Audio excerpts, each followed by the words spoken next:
So obviously, easy guy to rag on this year because he's just like the whole thing with Torian Prince is like blowing my mind why he's playing so much.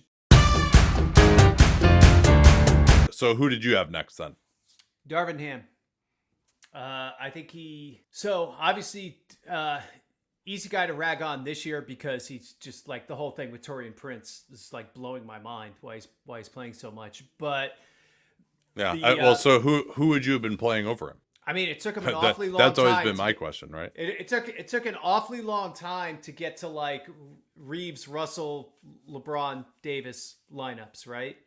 And then I know Rui was out for a while. They missed Reddish for a little bit, but even like with everybody healthy and Rui starting, they're still like, okay, let's get like, when can we get Prince back in there? Like, how are we getting? Well, him Prince was also minutes? shooting he was shooting really well at the start of the year, and then he dropped off, and now I mean, he probably was a little too loyal to him, but he's been. I agree with you there, most of the year, in my opinion. But it's not. Oh man, he should have had Reddish or Vanderbilt out here instead. It's like, okay, like that's just like putting a finger in the dike somewhere and opening up a hole somewhere else. There are roster limitations here, certainly. Thought he did a good job navigating last year and generally dealing with the circus of LA and kind of keeping everything pointed in the right direction. So I think like having a no drama guy there, I think is really more critical there than maybe some other places.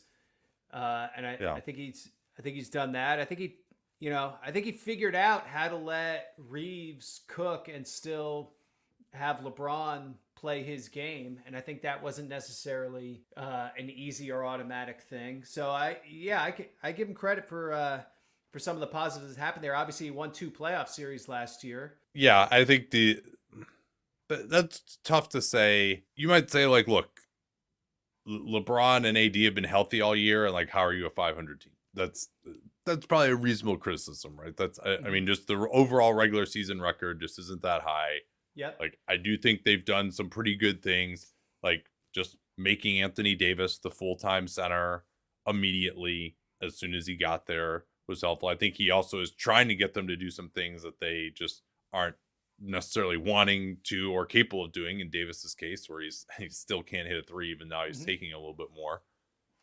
But he has, I mean, I think he helped Anthony Davis get to being one of the most impactful defense players, the best defensive player in the playoffs. Like he built his system around him pretty well, even as the lone big.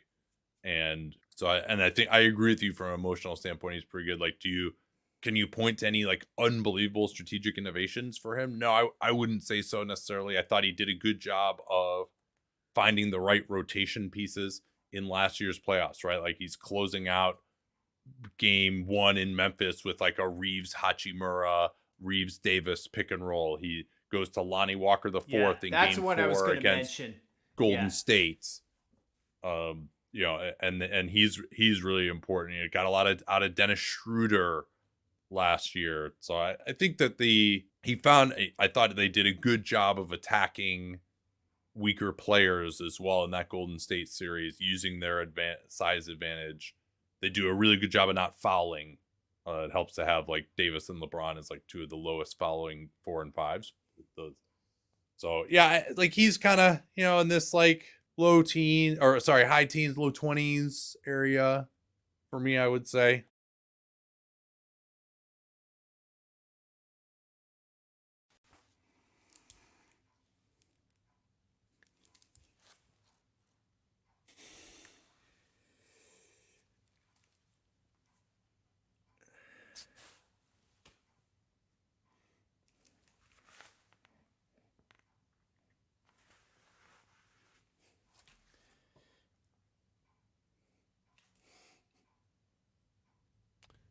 I think that's sufficient.